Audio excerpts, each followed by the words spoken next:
Il y en a 40 km/h, peut-être même au-dessus, 45, entre 40 et 45. Tous les ingrédients sont présents pour que cette étape soit rapide et disputée. Il y a encore un classement en jeu, c'est ce maillot vert, certes, qui pour l'instant favorise le porteur Marcel Kittel, 79 points d'avance pour Kittel, mais aujourd'hui, Matthews a une belle opportunité d'aller réduire cet écart. Et pour cela, il doit essayer de distancer Kittel. Il ne faut pas qu'il soit à l'arrivée. Donc il va falloir qu'il fasse une entame de course musclée. Va-t-on voir l'équipe Sunweb durcir la course dès les premiers kilomètres? On rappelle, les 20 premiers kilomètres de l'étape sont en faux plat montant jusqu'à la côte de Boussoulet. La côte de Boussoulet, donc classée en 3e catégorie, 4 km 500 à plus de 6% de moyenne, 6,3% de moyenne. Mais la route va s'élever dès le coup d'envoi, dès le kilomètre 0, que les coureurs vont bientôt atteindre, sous la conduite, bien évidemment, du patron du Tour de France, Christian Prudhomme. On est concentré en tête du peloton, prêt à bondir ici pour Olivier Le Gac, qui boit un petit coup avant d'y aller. On sent qu'il y a de l'intention de partir à l'avant, d'accompagner les coups, comme on dit dans le jargon, voilà, de partir, de sauter dans les échappées, de laisser fesses sur la selle, faire l'effort pour aller dans l'échappée. Et le début d'étape s'y prête parfaitement, avec donc ce profil extrêmement vallonné sur les 100 premiers kilomètres donc, de l'épreuve. Ensuite, le relief sera plus calme à partir du moment où les coureurs rejoindront la vallée du Rhône à hauteur de Tournon-sur-Rhône, avant donc de rejoindre le département de la Drôme pour les derniers kilomètres, ici à Romans-sur-Isère. Et comme souvent au bord de la route, beaucoup de fans de Romain Bardet. On attend beaucoup de Romain Bardet dans cette dernière semaine du Tour. Oh que oui, avec cette position privilégiée au classement général pour Romain Bardet qui aborde la dernière semaine avec 23 secondes seulement de retard sur Christopher Froome. C'est du jamais vu, ils sont 4 en moins de 30 secondes au classement général cette dernière semaine. Va être exceptionnel à vivre sur France Télévisions, France 2 et France 3.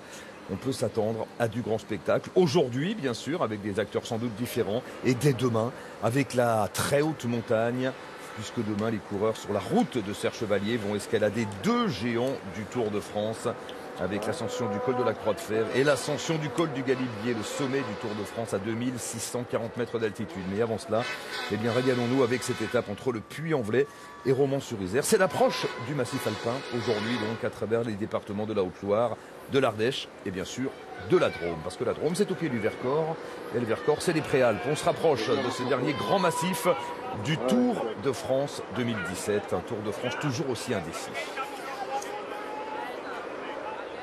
Le kilomètre 0 et on va écouter Christian Prudhomme libérer les coureurs.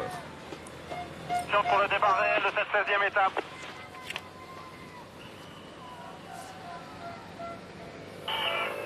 Stop, départ réel donné, accélération immédiate de 2 coureurs, l'un de BLC, l'autre de Direct Énergie. C'est Stephen Kung qui met le feu aux poudres, le premier. Le coureur de la formation BMC.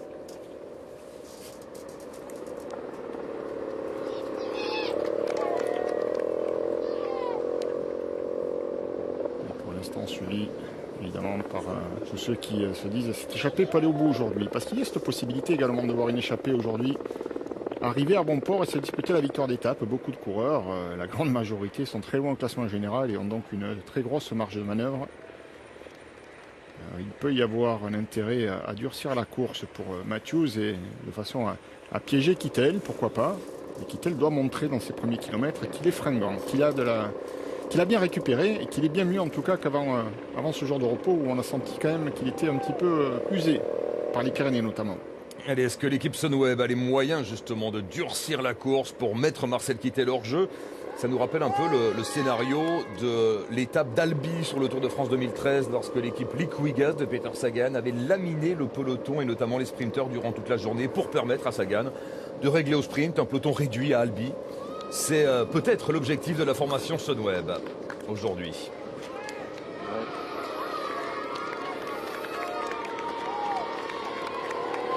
Deux ascensions aujourd'hui, la côte de Boussoulet classée donc en 3e catégorie qui intervient en tout début d'étape. Et puis il y aura également le col du Rouvet à franchir dans les monts ardéchois, le col du Rouvet dont le sommet est situé à 100 km exactement de l'arrivée.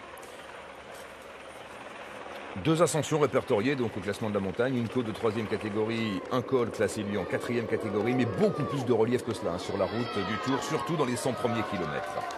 Greg Gabolet, Nils Politt, Olivier Legac, Cyril Lemoine. Petit groupe là qui commence à se constituer à l'avant du peloton.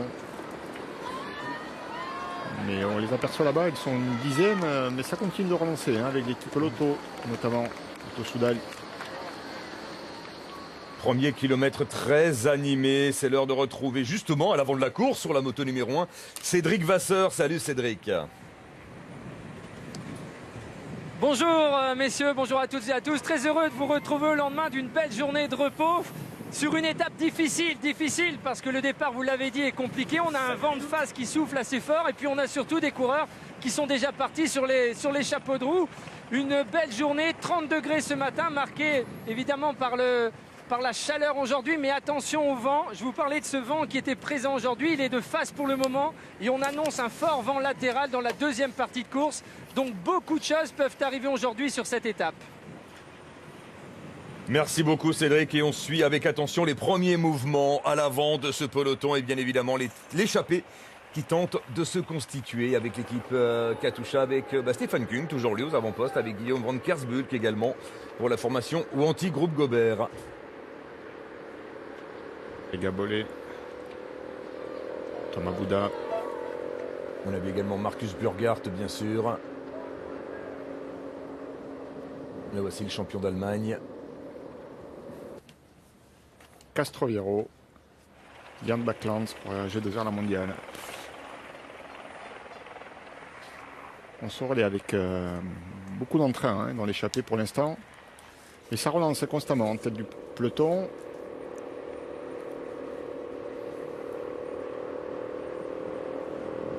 Sylvain Chavanel dans ce groupe également. Julien Simon, mais le peloton se rapproche. Avec Valbois Sonagen qui fait l'effort.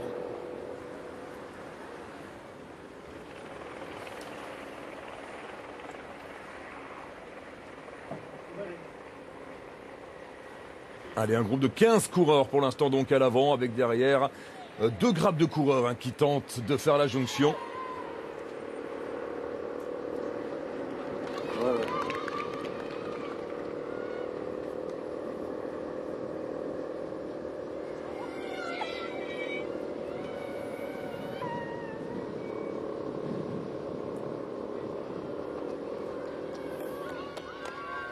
18 coureurs désormais dans le groupe de tête.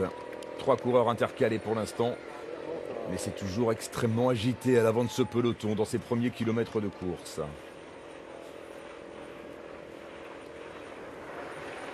Allez, 161 km de l'arrivée. On va saluer Thierry Adam sur la moto numéro 2. Bonjour Thierry. Bonjour messieurs.